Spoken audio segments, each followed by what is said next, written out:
Hello and welcome. I'm hoping you can hear me all right and that we're getting started here now.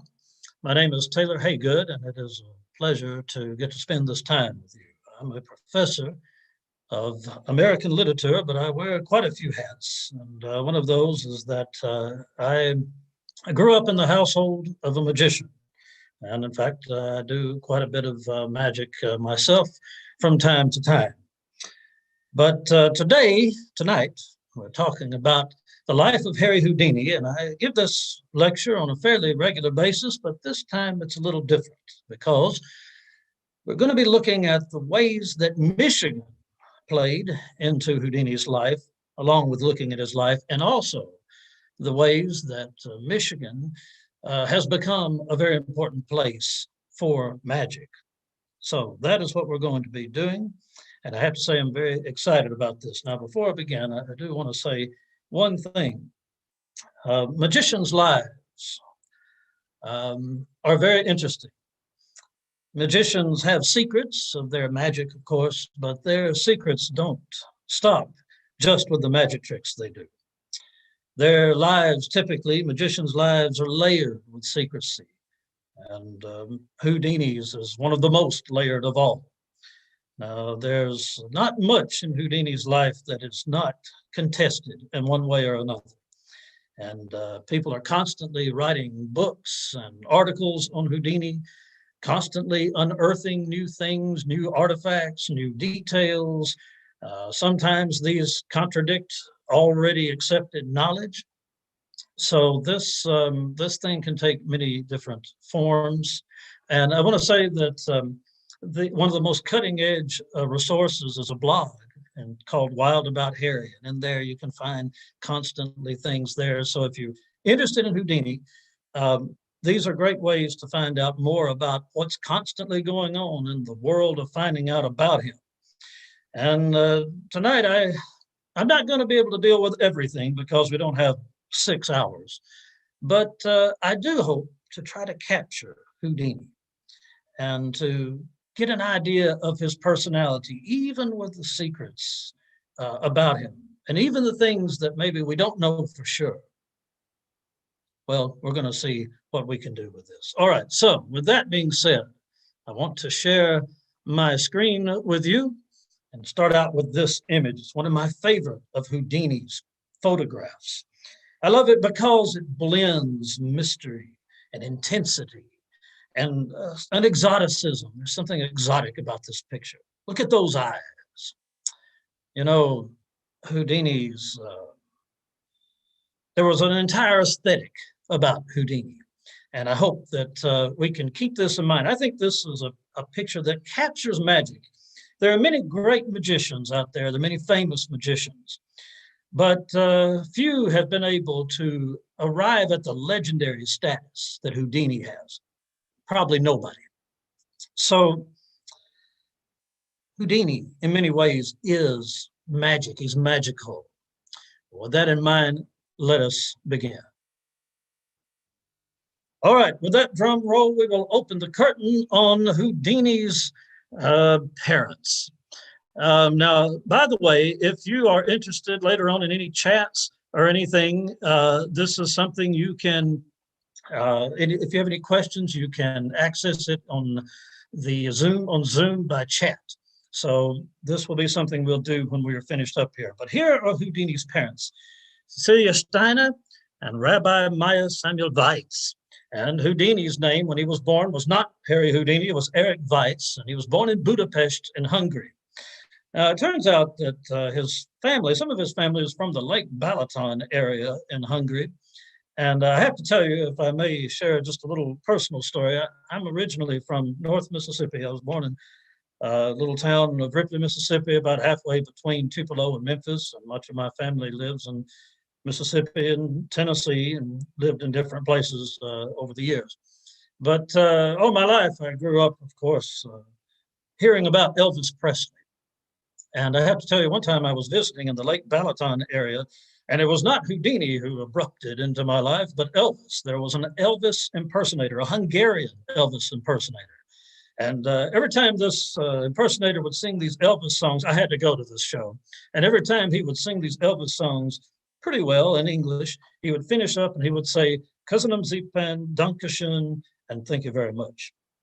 Now, I mentioned that because, well, I just have to share it with you, but also because when he said thank you, he said it in Hungarian and he said it in English, but he also said it in German. And in fact, it seems that the Weitzes were German speaking. And this is going to be important a little bit later. Now, Eric Weitz was born on March the 24th, 1874. That seems to be the accurate date. But when he was a little kid, his father, who was a rabbi, immigrated to the United States. And they wound up in Appleton, Wisconsin. Here is Little Houdini, his real name being, of course, Eric Weitz. They moved there in 1878, but things did not go well. There were many people who were abandoning Judaism there. And in fact, one of the sons of Rabbi Weitz actually married a person who was a Christian, a woman who was a Christian. His son's name was Herman. He died very young of tuberculosis. So things did not go particularly well for the rabbi.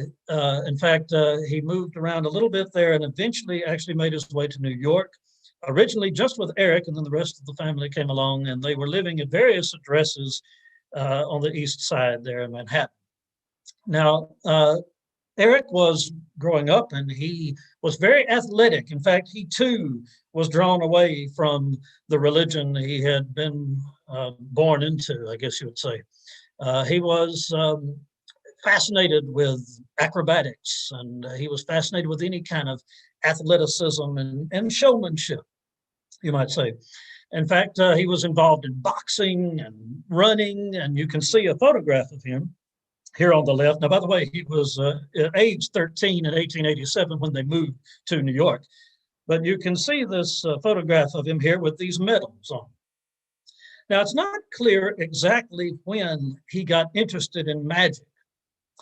He could have been very, very young. There are many conflicting reports about this. I'm not sure there's a definitive one. And let me say, how can one ever definitively say when life has become magical for one? But it seems that he may have been encouraged in magic, possibly by Joseph Wren at the Pastime Athletic Club, or at least that he started to be engaging, he started to be involved in magic or interested in it on some level. At least one biographer has suggested that maybe Houdini, Eric Weitz, saw a show in New York starring Harry Keller. Now, Harry Keller, I have these posters here of him. He was quite an interesting person. He was from Pennsylvania originally, and he was one of the really big magicians in this time period, the late 1800s and the early 1900s. When I say big, he was very famous. He also had a big show.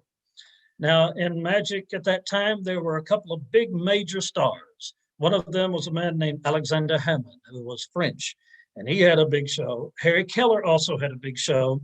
I'm calling them a rival. That might be too strong of a word, but they were certainly two of the biggest magicians. And when Alexander Herman died, in many ways, Keller was the main man standing after that.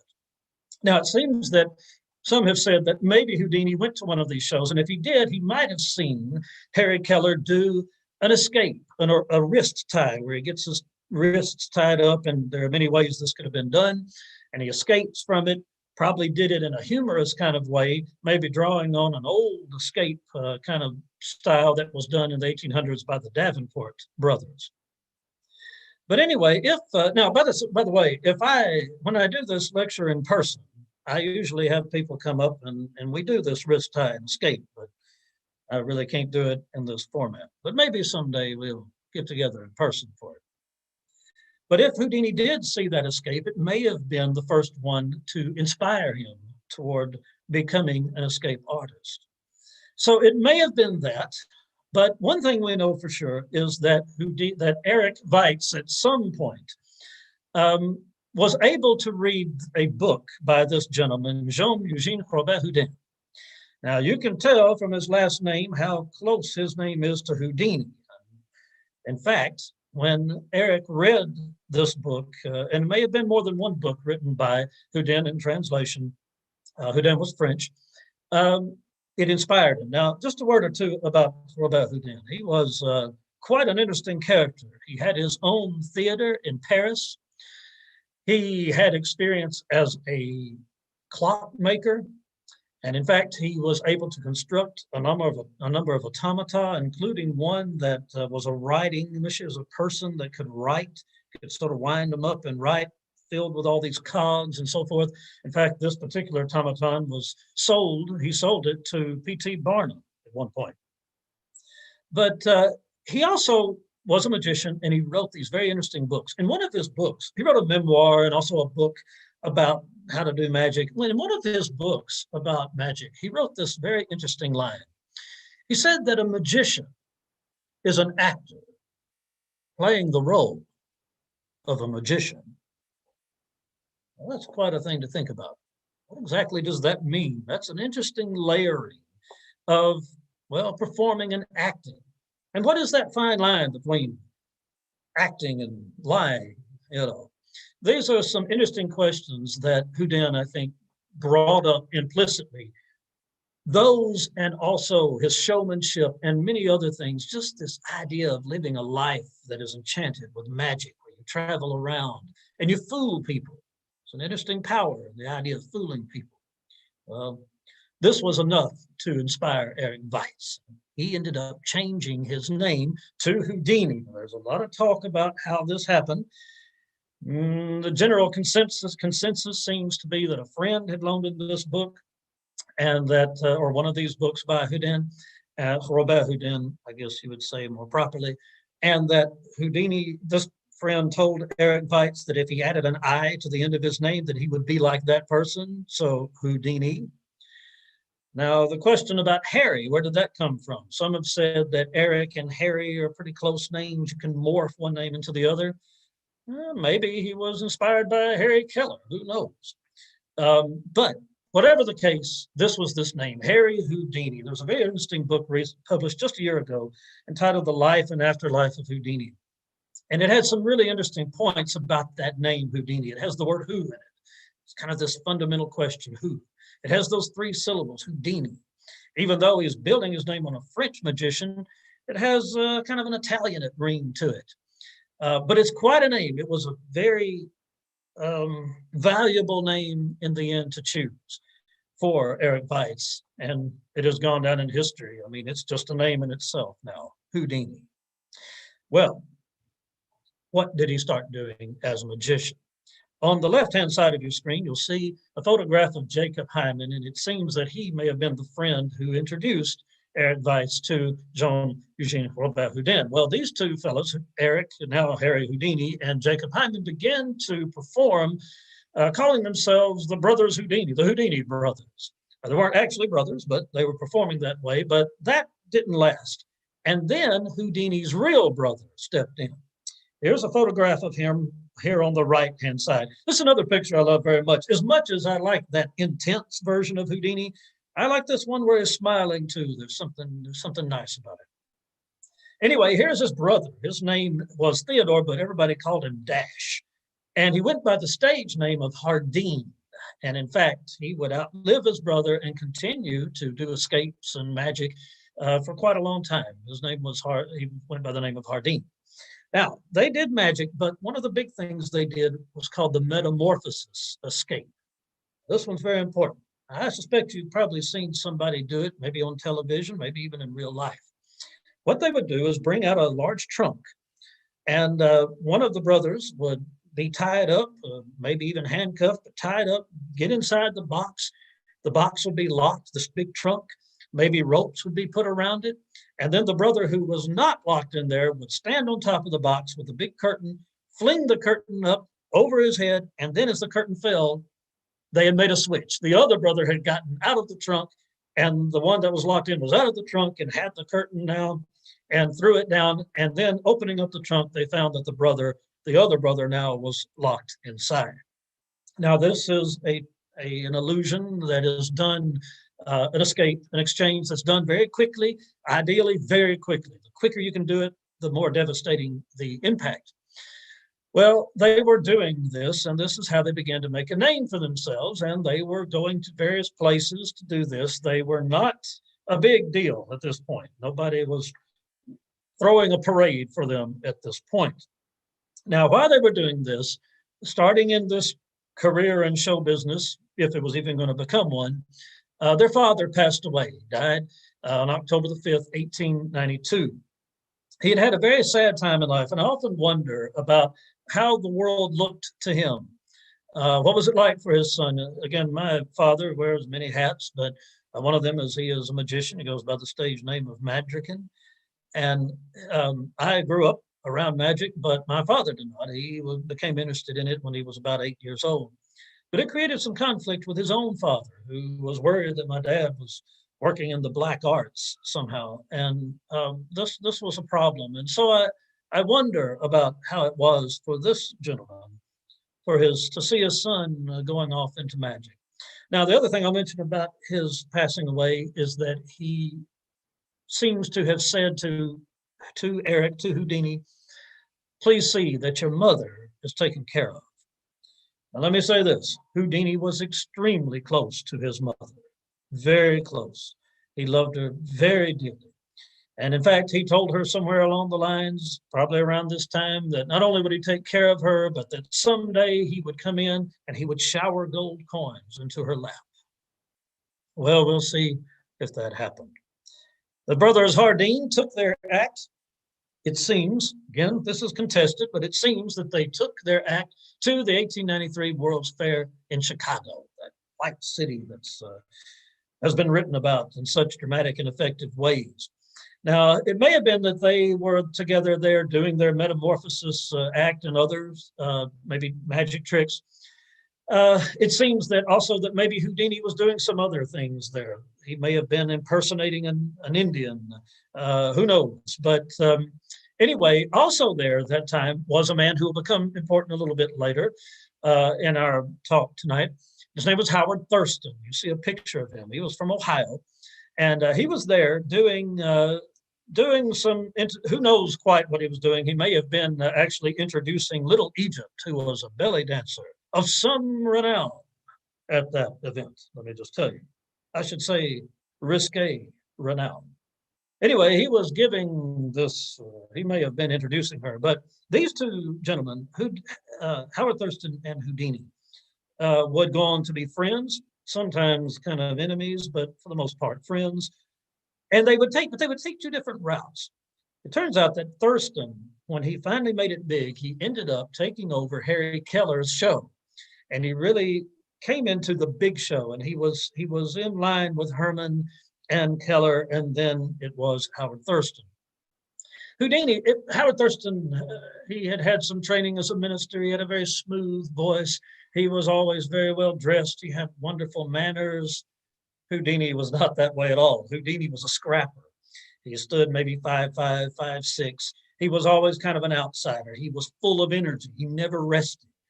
Who knows if he ever slept at night. He was passionate. He was very thin-skinned. You could make Houdini mad very quickly if he felt insulted. English was not his first language. As he did learn English, he learned kind of the language of the streets. He had an accent that was not very cultivated compared to someone such as Thurston. Again, these magicians dressed in these tuxedos and very, very sophisticated. Houdini was not that guy at all. So there were two different kinds of figures here. And Houdini was, in many ways, he was an insider in many ways in the magic world, but he was also in some ways an outsider. And I will tell you that even in his own time, and even till now, while the world at large typically will admire Houdini and maybe think of him as the quintessential magician, there are a lot of magicians who don't see him that way and haven't. Very famously, Di Vernon was one who didn't really think that maybe Houdini was that skillful. Now, one of the things he may not have been skillful at, they say, was card manipulation. Howard Thurston was great at doing a certain manipulation called a back palm. Many people, Houdini claimed he could do it, but many have said he couldn't. But very recently, I believe it was on the Wild About Harry blog, there was some video that surfaced of Houdini doing that very move. Well, to carry on, we'll wad that piece of paper up and let it drop. They went back, the brothers Houdini, to Coney Island. And there they began to perform. And you'll notice here that I mentioned the Risey challenge. Now, this is important. May have been Risey, I'm not sure exactly how to pronounce it. Now, what this was is that Houdini and his brother were not getting much attention. So they were hoping for more. Well, something came their way, perhaps by chance, but perhaps not. There was a gentleman named Risey. He didn't believe that Houdini and his brother's metamorphosis trick was for real. He thought it was a hoax, that there was that the box wasn't really locked, and that, there was something tricky going on. And so he basically issued a challenge. They brought him in and they locked him in the trunk. And guess what? They waited 5 minutes. He couldn't get out. And they finally had to unlock it and let him out. Now, why is that important? Because this challenge was the first of the kind of technique that Houdini would use, is the idea of a dare. Seems to be at least one of the first. He may have set it up himself, but the idea of a dare was something that drew people at that time for whatever reason. This was in 1894. Well, there was something else going on in Coney Island. He met the woman he would marry. She went by the name of Bess. She was born in 1876. And the two of them got married on June the 22nd, 1894. They remained married throughout the rest of their lives. And let me tell you, this is one of the great husband and wife acts in all of magic history. And there are quite a few, Virgil and Julie and the Pendragons and others. But this is one of the really great couples here. Well, guess what they started doing? They started doing the metamorphosis. So not so much with Houdini anymore. Now it was Houdini and Bess who did it. And here's a photograph of them doing it. As you can tell Bess is quite small. Wonderful for magicians' assistants to be very small, let me tell you. They did this thing very quickly. They were doing other things as well. They at one point joined the Welsh Brothers Circus. You can see them in the front row, Bess and Houdini. You can see that exotic look he has, and you can see the poster on the other side where they were doing this metamorphosis. They were doing the exchange, but doing this exchange illusion, but they were also, he was doing magic, was Houdini. You can see him here with some of his magic tricks, doing more conventional kinds of magic. For whatever reasons, the magic maybe did not always inspire people. He went by the name for a while of Marco the Magician. It was touring in Canada. One of the tricks that he picked up was this one. He would swallow. He learned how to voluntarily regurgitate, if you can allow me to split an infinitive there. He would swallow needles, and then he would bring them back out of his mouth on a thread. You can see this pictured here. It's one of the many things they did. And let me say this about Houdini. Houdini has, maybe one of the reasons Houdini has legendary status, because he was willing to sacrifice his body. And maybe the reward is high for doing that. Now, another thing that's very important, and I know that many of this particular series of lectures, the Sheppy Dog lectures, often are thinking about things having to do with the spirituality and religion. And one of the things that was going on is that Houdini and Bess did some spiritualist acts. Now, it seems that there's argument that Houdini was very suspicious of spiritualism early on in his life. Nevertheless, they did do these, but he didn't like them. He always felt that he was kind of fleecing the audience, taking advantage, especially because many people believed in talking with the spirits, and they believed they were talking to their loved ones. And so Houdini abandoned that. And spiritualism was very, very big in the late 1800s, maybe even earlier, and into the early eras of the early decades of the 20th century. Very, very big. And many people believed that they really were speaking to their departed loved ones. Well, Houdini did try to advertise, and he was a master of advertising, let me just tell you, but he was still kind of learning his way along with it. He presented himself as the king of cards. You notice he has his sleeves rolled up so that you can tell there's nothing out of the way there. But in fact, Houdini was very discouraged, very poor. And the opportunities for him seemed to be drying up. At one point, he actually created a kind of a catalog and was willing to sell his secrets. That's about how far things had fallen for him. But in good narrative fashion, like a good novel, about the moment that you think that everything is going to fall apart, well, it doesn't at all. Somebody comes in to save the day, And in this case, it was a man named Martin Beck, who was the head of the Orpheum Circuit. This is a vaudeville deal. He managed to see Houdini and Bess. He put them into action in shows, and he said, listen, cut the magic, forget the magic, focus on the escapes, focus on the metamorphosis. It was one of those big moments in history. This piece of advice is exactly what Houdini needed to take things to the next level. And take things to the next level he did.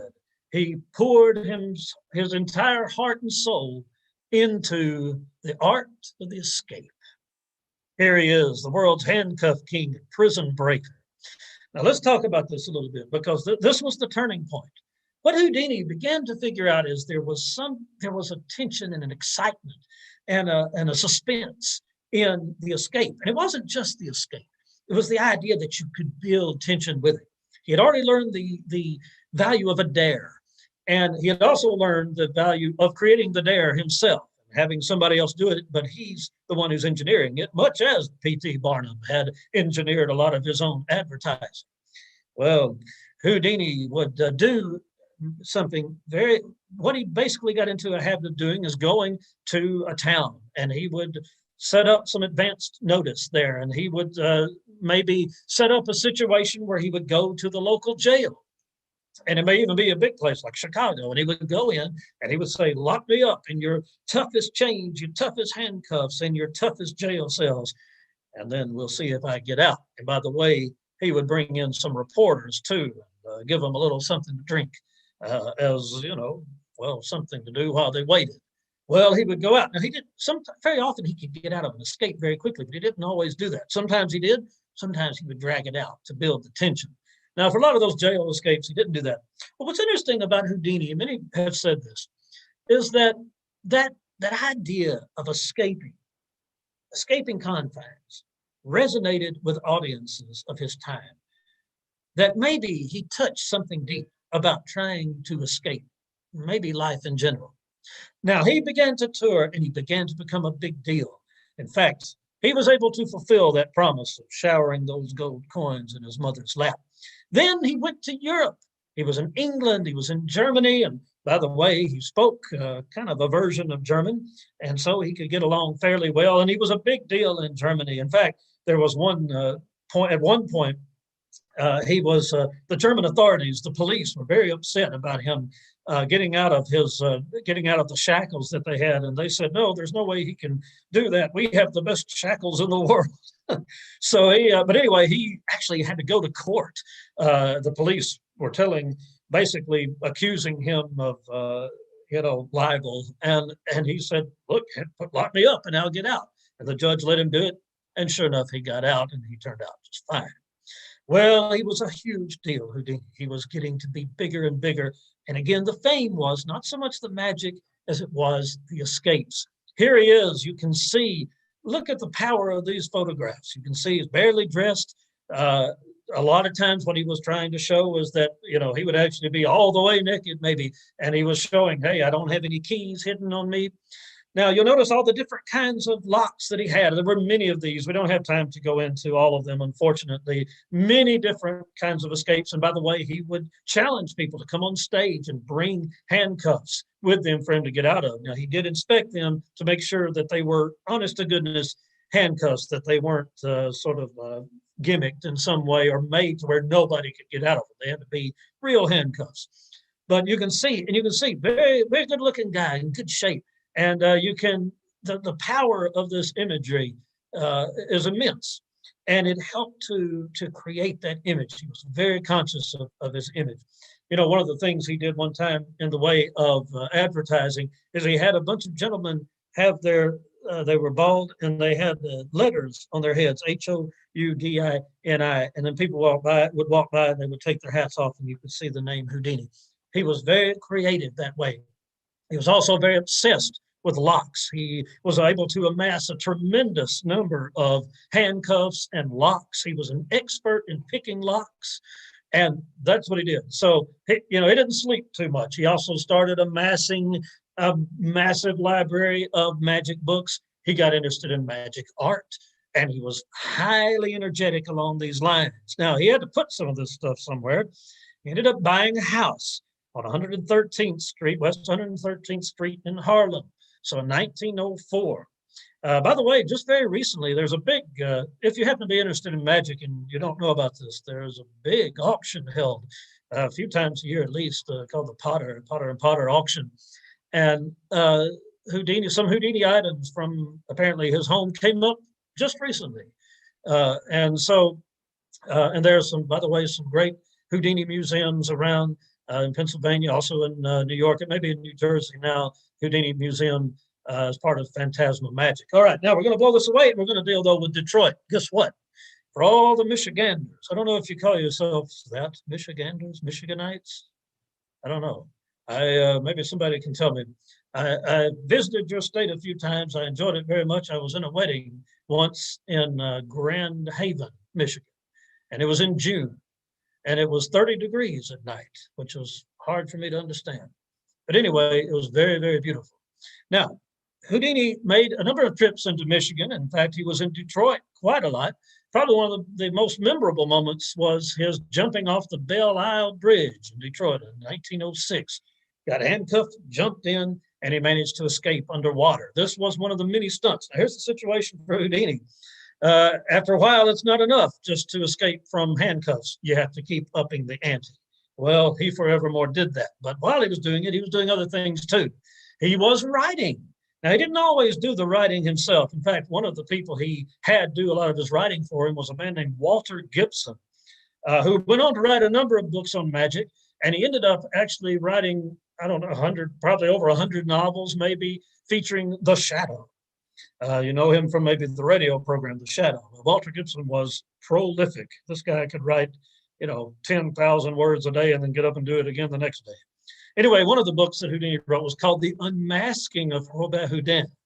This was in 1908. I mentioned this one because this was Houdini's hero, and he ended up seeing him as a fraud. And he wrote a book about it. Now, I don't know if it's totally true that Robert Houdin was a fraud. Maybe he was. Houdini thought he was. But it's an interesting aspect of Houdini that he was always after truth, and he was always after also, he could be maybe not always consistently, I don't want to say not your friend, but he could, if he was disappointed, you could find out about it pretty quickly from him in a very dramatic way.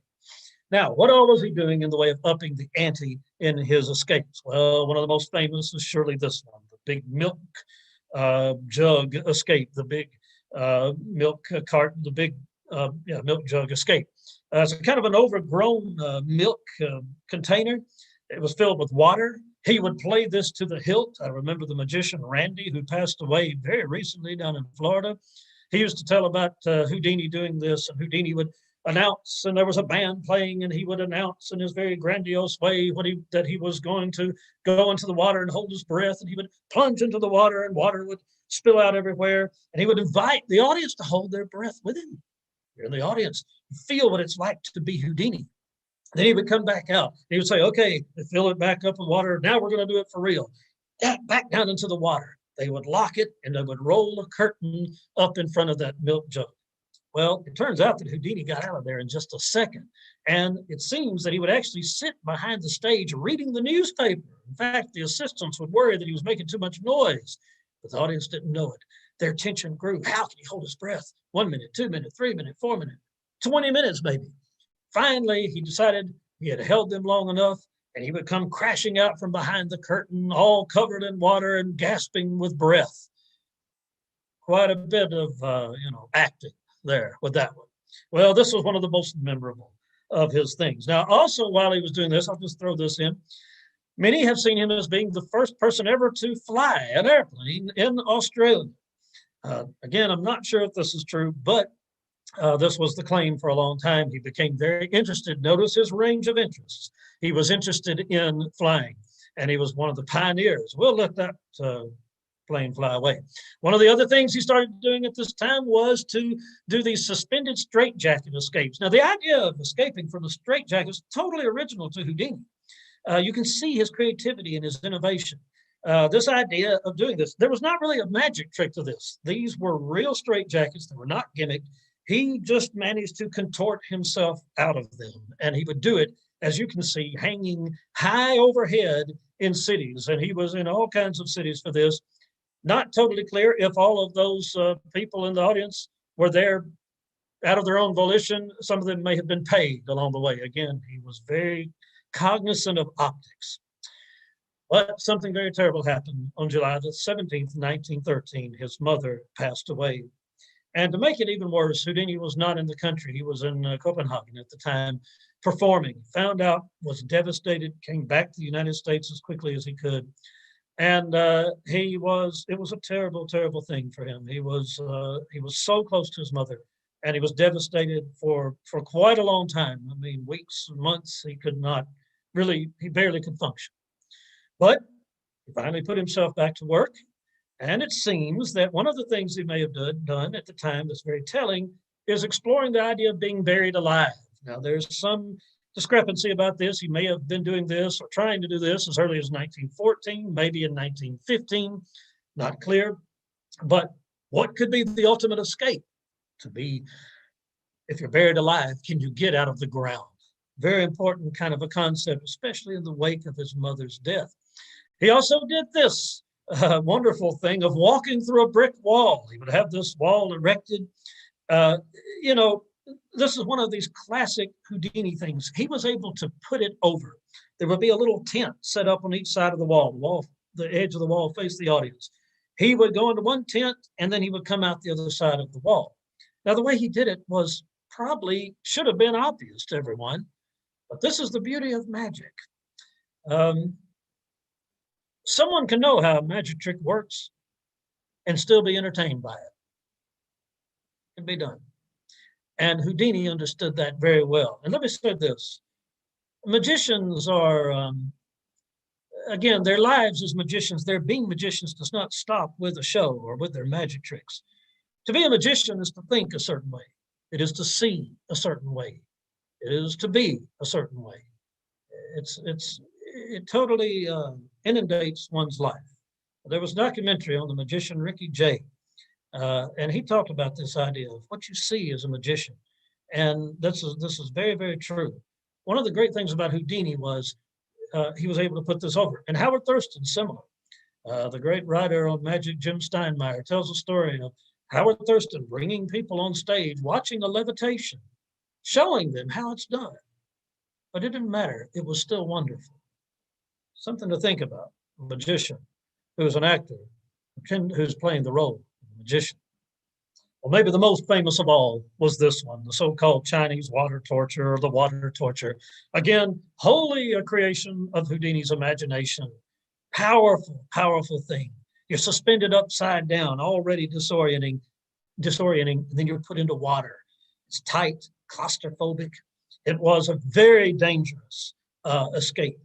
And many people, very, very few people have even tried it, and those who have talked about it. Now, by the way, a lot of people think that Houdini passed away, he died actually doing this. It's not true. He did not die on stage from doing this. There may have been a certain film. By the way, there was a film starring Tony Curtis that featured Houdini, about Houdini, but he did not die on stage in this. He died a different way that we'll be talking about in just a little bit. One final thing I want to mention that's not an escape. At least it was an escape for him. It was, well, we'll say it this way, it was quite an illusion. And that was the disappearing elephant done in the Hippodrome in New York in 1918. What Houdini did, he had a big, huge trunk or box with an opening, and he walked an elephant into it. He closed it, opened the door back up, and the elephant had vanished. Here's one of the kickers. Most of the audience probably couldn't even see when the elephant vanished. In other words, they couldn't see inside the box either before or after the elephant had vanished. Once again, Houdini had put it over. You know, magic is timeless in that way. Sometimes, rumors of magic's demise have been greatly exaggerated. Sometimes people have thought, well, with the internet, how can you possibly have magic? But it thrives as much as ever. TV contest shows, they always feature magicians. Why? Because there's something primal. There's something entertaining, but also something else even deeper than that. about being fooled. And a magician is fooling you in a very unique way. You know, in life, you can be fooled, and it's not always magical. But sometimes in life, well, you might not fool someone, and yet magic still happens. Very fascinating. Now, another kind of magic Houdini got interested in 1918, this might interest you, is the silver screen, is in the technology of film. And he was in a series called The Master of Mystery. You can check these out on YouTube. The wonderful YouTube allows you to see this now. I'll just say this series featured one of the first, if not the first, monster robots. I don't know if you can tell from these pictures, but it is the funniest robot you have ever seen in your life. I don't know if anybody was scared of it or not, but it just cracks me up. Anyway, okay, now we're getting close to the end of Houdini's life and a few other things that we want to deal with. Houdini formed a friendship with Sir Arthur Conan Doyle, the creator of Sherlock Holmes. Many people know about this now. I think there was a TV series on it. But it was a friendship that had some problems because they really disagreed. Houdini was very anti-spiritualist. And in fact, in these latter years of his life, he began to go on a kind of crusade to debunk spiritualists' techniques. He said these are just techniques that are used by magicians. Now, Conan Doyle was a great evangelist for spiritualism. He believed in that you could photograph fairies. He believed in all kinds of spiritual things, and he was constantly promoting those. In fact, he thought that when Houdini escaped out of handcuffs, that what Houdini did is turned himself into a spirit, got out of the handcuffs, and then turned himself back into flesh and bone. So do with that what you will. Houdini said, no, that's not how I did it. And Conan Doyle said, elementary, my dear Houdini. But Houdini got into this, and you can see here some of the things he was doing. The picture on the left-hand side shows him making these wax hands that would appear. There were various kinds of wrapping and so forth that would happen. Some experimenting with spirit photography. In the early days of photography, people didn't always know about different ways of working exposure so that you could create these spirit-like images. You can see also on the larger photograph, this tables were often a big part of these spiritualist things. But if you look very closely under the table, you can tell that the gentleman there has his shoe on Houdini's shoe. Houdini, though, has taken his foot out. His socks are torn away, and he's using his toes to ring a bell.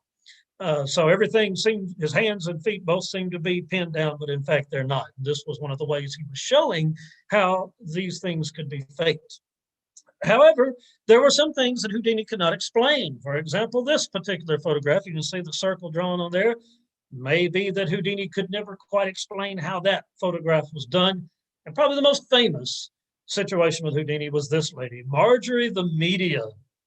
Who this lady? She was the world superstar of mediums. I think you're supposed to say media. Anyway, she was the one. She was very famous. And she basically, she and Houdini entered into a protracted kind of series of challenges. It all came down essentially to this so-called ruler incident. There was a situation where she was locked inside a box entirely, and the idea was to keep her so that she couldn't get her hands out in the way we just saw Houdini do in the one photograph. And so the idea was that, she was locked in, couldn't get out. But when they opened the box, there was a ruler in there. And so Houdini said, well, obviously she had a way to get out and bring this ruler in, like a ruler you measure with. But she said, no, they planted it there to frame her. In fact, it was unresolved. So for all of Houdini's debunking of spiritualism, there were some things that maybe were left unresolved. Who knows what evil lurks? Who knows what spirits might be out there? I don't know. I will say this, though. In some of the seances that Houdini went to, or at least some of the medium people that he encountered, there were occasions to where it seemed maybe he was connecting with his mother. There is some dispute about this. That there's one story that there was a medium who seemed to have made contact with his mother, was saying a lot of the right things, but the medium did not speak German. And Houdini said, "Oh, my mother always spoke German. How would she be speaking English?" So who knows? Well, let me say this. Houdini, in sacrificing his body and in giving all of his life force to magic. And by the way, there were a lot of things he did. He was a very important person in various magic clubs and groups and so forth. So that's important to know. But it took a toll on him. And really, when he was still quite young, he looked much older than he really was. By the time he got to his late 40s, he looked really quite haggard. You can see this photograph of him here. Some of that exoticism is gone. The intensity is still there, but it's a different look. Well, turns out that he was performing at the Princess Theater in Montreal, Canada. He was backstage, and there were some people who came back to see him. There's a lot of mystery around this event, but it seems that these three fellows, Jacques Price, Sam Smilovich, and Jocelyn Gordon Whitehead, had come together in backstage to visit him on October the 18th, 1926. Now, the story is that Whitehead said, well, you know, it's my understanding that you can withstand the hardest punch someone can give you to the abdomen. Now, as far as I know, there's no record of Houdini actually ever issuing that particular challenge. But that was, he apparently or allegedly said, okay, let me get up. As he started Houdini to get up out of the couch where he was lying down or chair where he was sitting, this gentleman punched him very hard in the stomach, 2 or 3 times or more. And Houdini had not had a chance to get his stomach set for this. He went back down on the chair. He said, okay, you've proved your point. Now, Houdini had some other maybe ailment at the time, but very quickly he began to develop symptoms of what would be, basically appendicitis. He went on back into the United States to Detroit, Michigan, playing at the Garrick Theater on October the 24th, 1926. Now, he got through most of the show, but at the end, he was in bad shape. He just was in terrible condition. And they took him to the hospital, Grace Hospital, room 401 there in Detroit. And there he died a few days later of peritonitis, secondary to a ruptured appendix. I'm not a medical doctor. Perhaps someone can shed light on this. This is the claim. As with most things in Houdini's life, there are those out there who have challenged this on some level in one way or another. But whatever the case may be, he did die there in Detroit, Michigan, on October the 31st, 1926. Now, there's an interesting after story, and then I want to take a few minutes to talk about what happened next, the rest of the story in Michigan in terms of magic. Now, Houdini was buried in Queens, same cemetery as his mother. This photograph here features a bust of Houdini that has often been busted and broken, vandalized in various ways.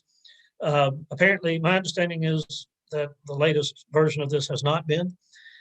But there's an interesting after story, because when Houdini died, the story at least was that he and Bess said, well, the ultimate escape would be, in a sense, from the world of the spiritual world beyond.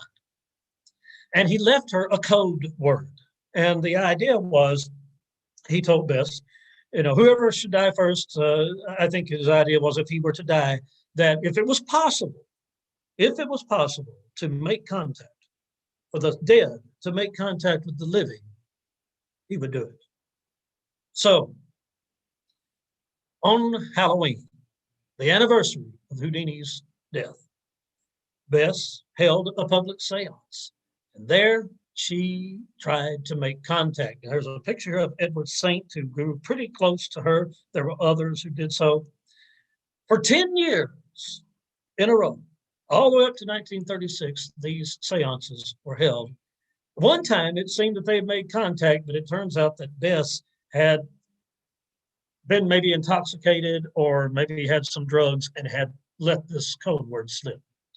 No contact was ever made. Let me tell you this, to this day, on Halloween, people hold seances to see if they can make contact with Houdini. But let's talk about a few other things concerning Michigan. And we have a few more minutes here, and we'll talk a little bit more because there was another magician that is Houdini was dying. This gentleman's star was rising. He was born Henri Boutin. He was born in Chicago. That was the name he was born with. This name, his last name is sometimes spelled Boughton. But Henri Boutin is a picture of him here.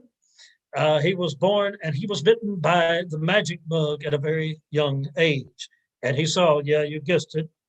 In case you're guessing, you might have guessed it, Harry Keller when he was a kid, and he was blown away. He wanted to be this guy. And he took on the name Harry eventually. We'll talk about that more in just a second. Now, what's interesting about this gentleman is that so in magic, there are different aspects of magic. So there is sleight of hand. And by the way, Houdini, in his latter years, there's latter days, he did start to put on a magic show. He would have basically a three-part show. Part of it, he did magic. Part of it, he did escapes. Part of it, he lectured, kind of. He did a lot of lecturing. He would basically talk about spiritualism. So he had these different parts. But anyway, this gentleman was interested. You have sleight of hand. Houdini basically created, I shouldn't say created, but popularized the escape artist aspect of magic. And then there are the big stage illusions. Well, Henri Boutin got interested in all of this. He started developing skills in sleight of hand. And he also, though, started working with woodworkers, cabinet makers, and so forth to learn how to build big illusions, big and little illusions. One of the people he worked with was this guy, August Roteberg, who was a big deal in the Midwest, was a very important manufacturer of magic. So this is the kind of work he was doing. Blackstone was going to be his name in just a minute. I'll go ahead and let that out of the bag. Now, he teamed up with his brother, Pete, and they created a group called the Harry Boutin and Company Straight and Crooked Magic, and they began to perform. There was a magician who was fairly well known named Albini, and Albini, when he passed away, Henri Boutin was able to get some of his magic. At the same time, unrelated to that, he was able to buy some posters, magic posters at a cut rate featuring Frederick the Great. Frederick the Great. But it turns out that as World War I, the Great War, got underway, the idea of having a Germanic name it was very unmarketable. So he changed his name to Harry Blackstone. Harry Blackstone. Now, the Harry, of course, you can see looks a lot like Harry Keller. And of course, there was Harry Houdini. By the way, there were a lot of magicians who came along using the name, a name similar to Houdini. So there was a wonderful card manipulator, among other things, named Cardini, he called himself.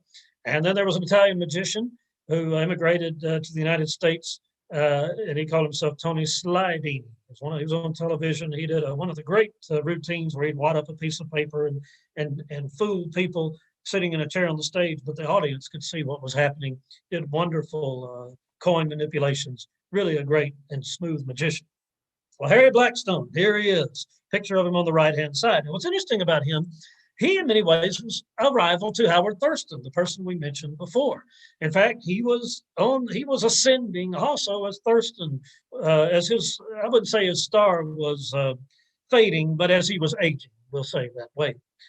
Blackstone also had an incident with Houdini, or at least so they say. Melbourne Christopher, the great magic historian, has written that there was a time when Houdini was performing in New York, and Blackstone also was performing, and Blackstone had a hot air balloon advertising his show, and it made Houdini mad because he didn't think of that idea first. You see.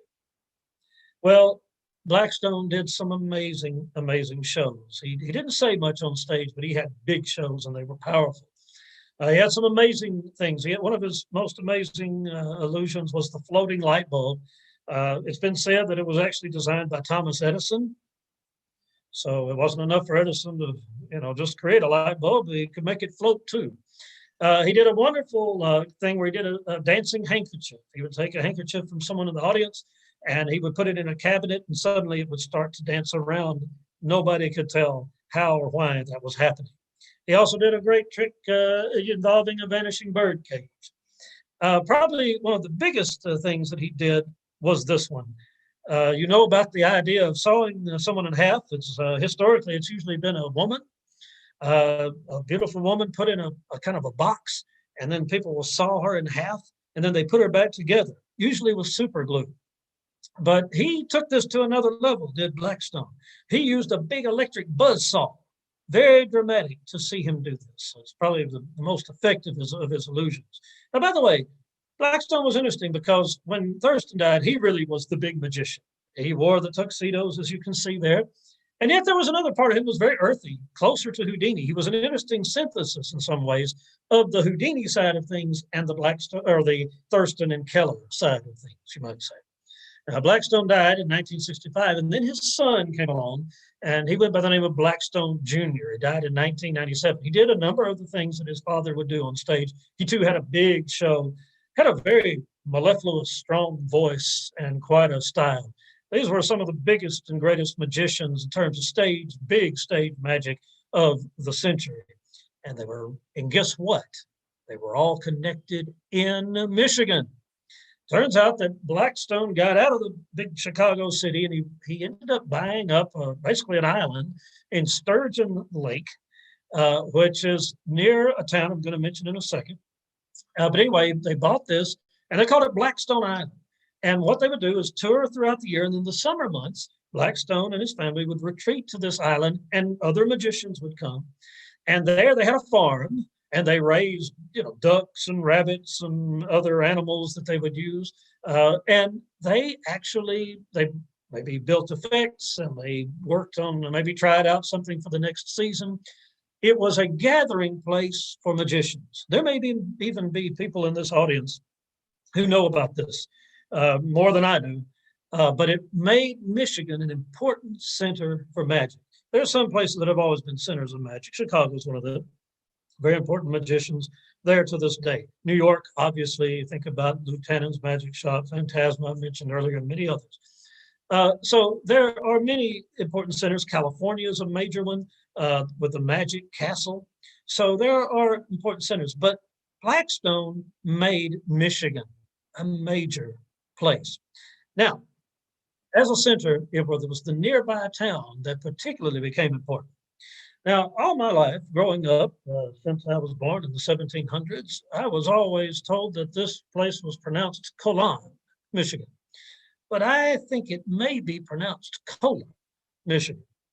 Now, somebody in the audience probably knows better than I do, but my understanding is that what I've heard or read, at least, is that the name Colon was taken from, not the body part, but from a couple of lakes, Farland Lake and Washburn Lake nearby.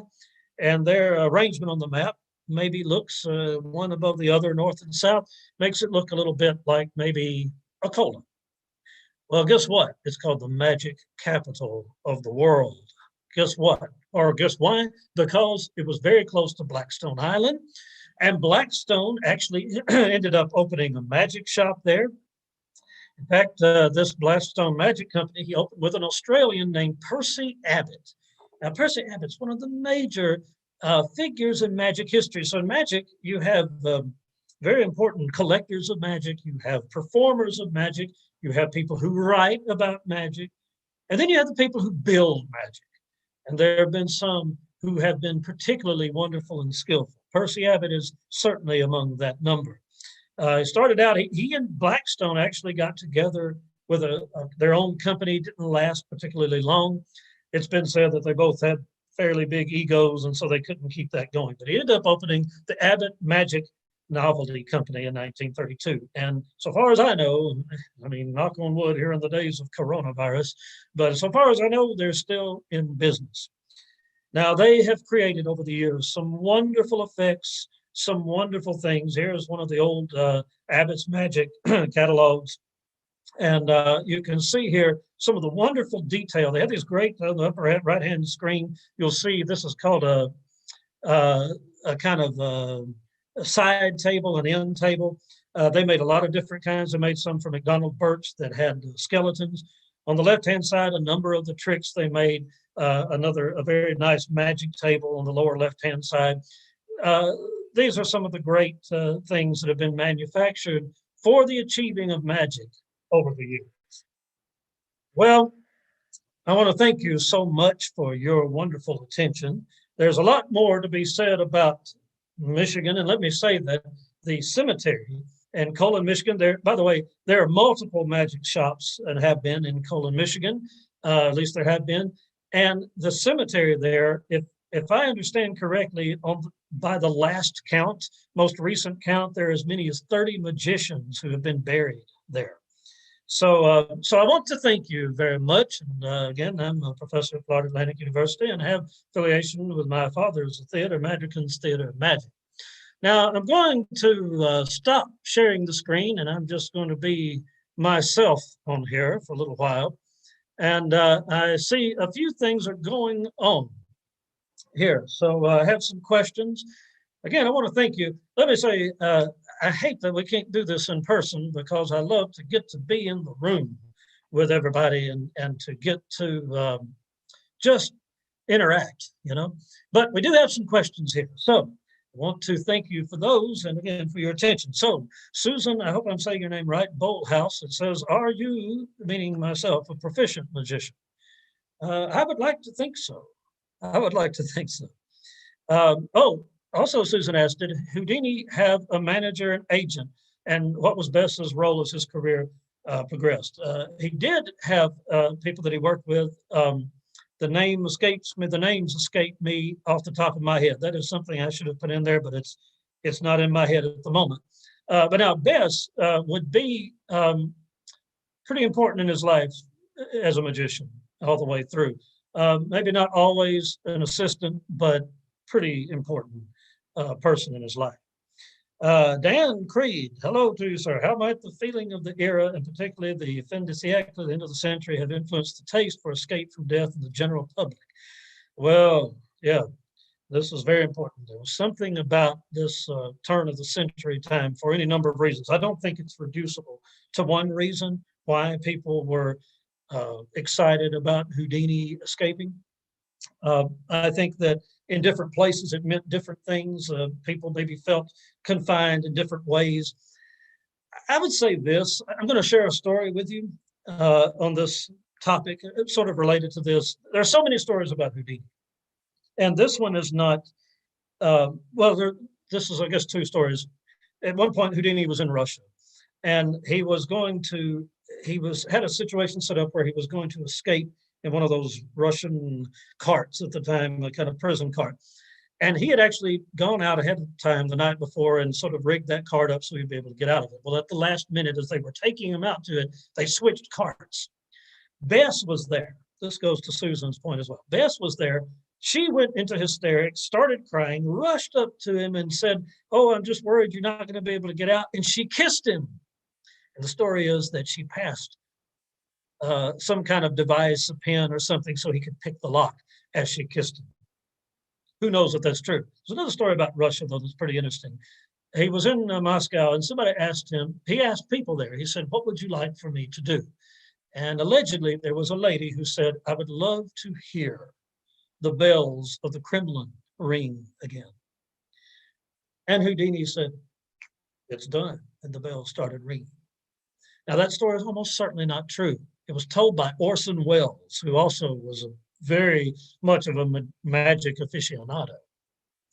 But I like the story because it gets at what magic can do. Magic is at its best when a magician is able to do what you think cannot be done, but that you hope for. That was the magic of the spiritualists. It is the magic that Houdini understood so well. Now, someone asks, was the seance with Bess actually held every year from 1926 to 1936? My understanding was that it was held every year up to 1936. I think it was the last year was 1936. I could be wrong about that, but it is my understanding that it was held every year.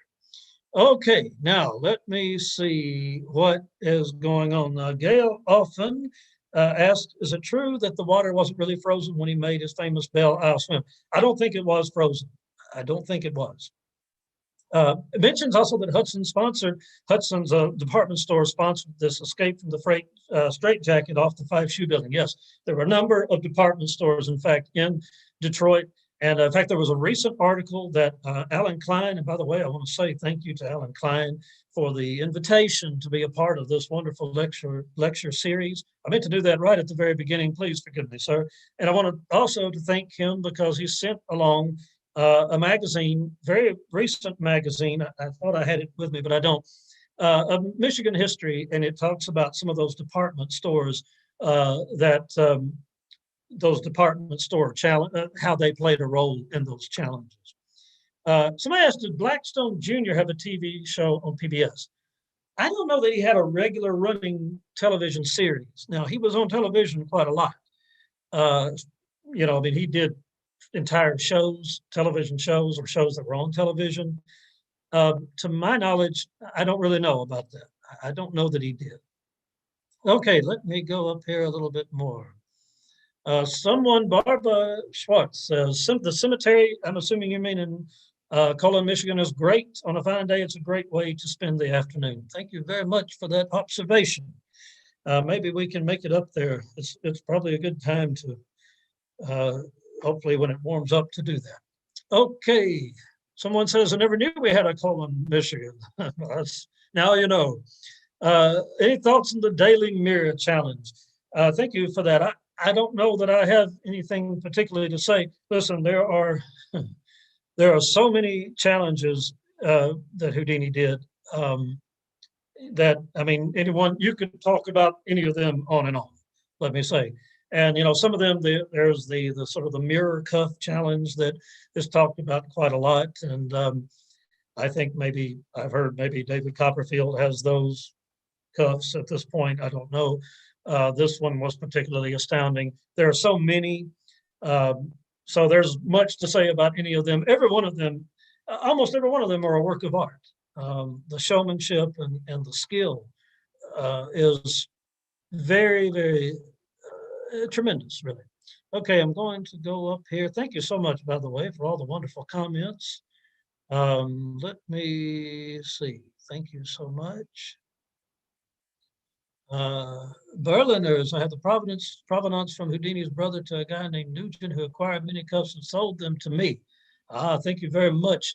This is a comment having to do with some of the, Houdini had a tremendous collection, I think I mentioned earlier, of handcuffs and locks. He was an expert in those, and it was a very interesting thing. Let me see here from John. Blackstone is a synthesis of Thurston and Houdini. It's an interesting idea, I think, because he on one hand, he was so much in Blackstone was so much in that kind of gentlemanly form of magic. By the way, I've talked about a lot of male magicians. I don't want to leave the impression that all the great magicians were male by any means. For example, Alexander Herman's wife, Adelaide Herman, was a tremendous magician. I just reading not long ago about a magician based in Georgia, I think in the 1800s, whose last name was Hagood. I've been wanting to do some research about this person. That's my last name. Who else? By the way, I've also representing a lot of people who are white magicians. They're certainly people of all races and ethnicities. In fact, the first professional magician in the country was Richard Potter, who was African-American and was a major star. So just so that we know it's a little bit maybe beyond what we're talking about. Somebody asked, did any other magicians, I really want to deal with this question, did any other magicians at the time do handcuff and straitjacket escapes? And let me just say, the answer is yes.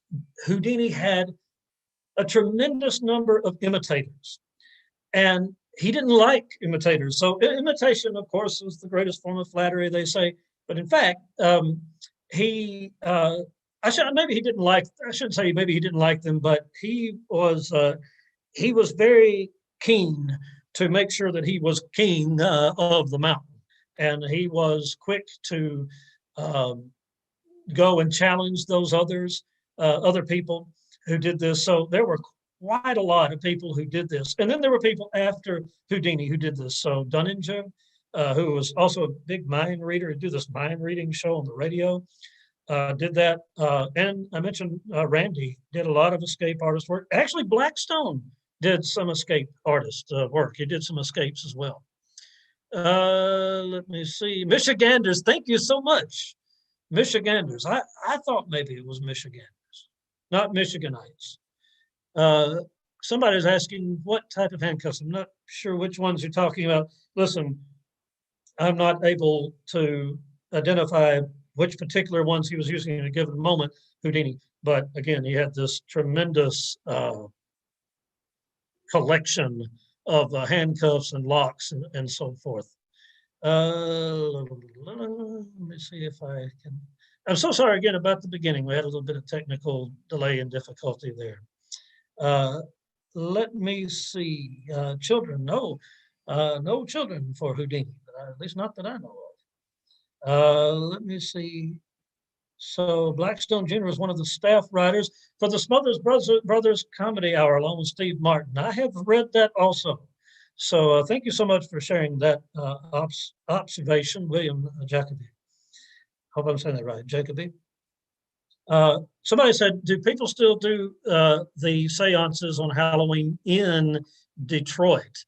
That's a great question. I don't actually know. I will say that Detroit, there's I don't really know. Actually, I don't know. I was going to say something about somebody that had to do with Chicago. I don't know. My guess is, there are people who, again, who keep up with these things really well. I would highly recommend the blog I mentioned earlier, Wild About Harry. I'm pretty sure the blogger is John Cox. I say blog when in fact it's more than a blog. It's really the place to go to find the most cutting edge, whatever's the most recent thing really about Houdini.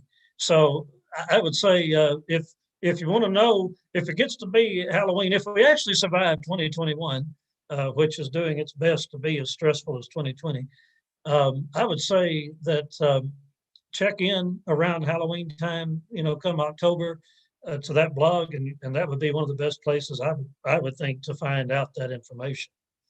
Somebody mentions about, yes, the Museum of Magic in Marshall, Michigan. Thank you so much for mentioning that. Yes, absolutely. And it has a copy of Discovery of Witchcraft, one of the very early and important magic books. There's a whole history of magic writing. So I mentioned the books by Robert Houdin, but in fact, there are many, you would be shocked how many books of magic and how far back they go. And they have these great names. There's one written way back centuries ago called Hocus Pocus Jr. But one of the original ones is Discovery of Witchcraft, very important volume in the history of magic. It has some of the, some very old, obviously some of the very old magic. Magic is something that, this is beyond the scope of this particular talk, but goes way, way back. There are allegedly ancient papyrus fragments that picture people doing the cups and balls, and there's a lot kind of in that. By the way, also Peter mentions that Colon is a Spanish name, part of the Spanish Empire. That's interesting. All right, so this is another explanation. Again, I can't claim much expertise in Michigan, I'm afraid. Somebody mentions that there used to be seances at the Art Center's music school in Cass, Detroit, but the building is now closed. Okay. Somebody asked, what's the name of the blog again? It's called Wild About Harry. It's a great blog. Oh, and here's John Cox. Absolutely. Thank you for your work. Did the Houdini Tony Curtis movie have any impact on you? No, it did not. The biggest impact on me in magic has been my father. Goes by the stage name of Madrican, and he has had a lot of occupations. In fact, he ran a haunted house for a while. And as a kid, I had my head chopped off and put back on a few times, and I was levitated around the room, and grew up really around a lot of magic and things, and that was probably the biggest influence in my life. But having been on stage a bit as a kid, in fact, I remember one time being on stage, and my dad had, with a friend of his, a gentleman named Emery Williams, was a great, wonderful, lovely man that lives now in Arizona, has a great magic store called Williams Magic that I would highly recommend. And anyway, he was very influential and he and my dad, with my dad, and they together created a sort of a thing you would, at the end of a show, my dad would hit a foot pedal and this box would explode and it would say thank you, and snakes would jump out of it, those kind of cloth snakes that jump out of peanut cans, and one of them caught on fire. And I remember rushing backstage and telling my dad, "We got to put this fire out." And he said, "No, no, don't worry." But anyway, he would have been probably the biggest influence. Tony Curtis movie didn't have much influence on me, but I do love, I think the movie is wonderful. Not maybe always accurate, but very entertaining. Let me see. Somebody mentions Gillette maybe doing one of those. We have, I'm assuming, one of the seances. The Hugo Cabaret by Brian Selznick on Robert Houdin. I have heard something about that. I don't know much about it. This inspires me to check this out a little bit more. Wild about Houdini is the David K mentions is the URL, but it's typically Wild About Harry. The Majestic Theater in Detroit, where Houdini performed, is still in use. They have some of the original posters there, and they just restored their marquee to what it looked like in 1913. Oh, okay. That's news to me. Thank you for sharing that. Well, we have maybe another minute or two if anybody has anything. Oh, somebody asked, do you own any Houdini items that seem so popular? Do I have any? Let me say this. Houdini items are anything that belongs to Houdini. Typically goes for a very, very high price at auction. So again, you can probably check out online, maybe Live Auctioneers or something like that, and see the Potter. I think it's Potter and Potter is how they do it. But they very recently they've been auctioning off the collection of Jim Rawlins, a gentleman who lives kind of near Dayton, Ohio, and he's had there've been some wonderful items. But I don't own anything of Houdini's. I think it would be lovely to do so, but it's hard to win those auctions. There's some pretty major collectors out there, and so maybe, who knows, maybe someday. I will say this: I have maybe myself have occasionally been involved in one of these seances, and I remember being involved in some of those, and we had a certain spirit bell, and we've wondered if that might have been in some way connected to Houdini. Somebody mentions, by the way, that Houdini's marketing, thank you so much, Stephen. Heather mentions Houdini's marketing posters and newspaper ads are amazing. Yes, listen, Houdini, and really I was not able to give this full justice, but of attention full time. But let me say, in terms of advertising, his Houdini's skill and his kind of sense of advertising is outstanding. He's one of the really great marketers in a time when there were some great marketers. I mean, he was, he's coming on the heels of the era of Barnum. So yes, absolutely. There are some great posters, great ads, and Houdini was maybe one of the greatest at keeping himself relevant, and he remains relevant. And no disrespect to the many great magicians, to David Copperfield and Joshua Jay, and all the many wonderful magicians out there. But Houdini is, it's hard, even as great as these magicians are, it's hard to get into Houdini's level. It's very difficult. He's legendary. And in many ways, I think for the lay person, for the general public, I think Houdini, you think magic, you think Houdini. And so, who knows? But anyway, but thank you so much, Doug and Gail and everybody. I appreciate it very much. Thank you, Debbie. I don't know if we have any final questions or comments. I don't know, actually. I think it's getting pretty close to time to wrap things up here. I think they said around about this time. Thank you so much, Mr. Maya. I do appreciate it. Again, there's so many here I want to say thank you to. I thank you for taking the time to spend with me. It's been a real honor. I just want to say it one more time. I wish we could do this in person. So maybe just maybe someday we'll find a way to do that. In the meantime, I hope that everybody uh, is stays well and happy. And I want to wish you the best for the rest of your evening, and hopefully until maybe our paths cross again. Thank you very much.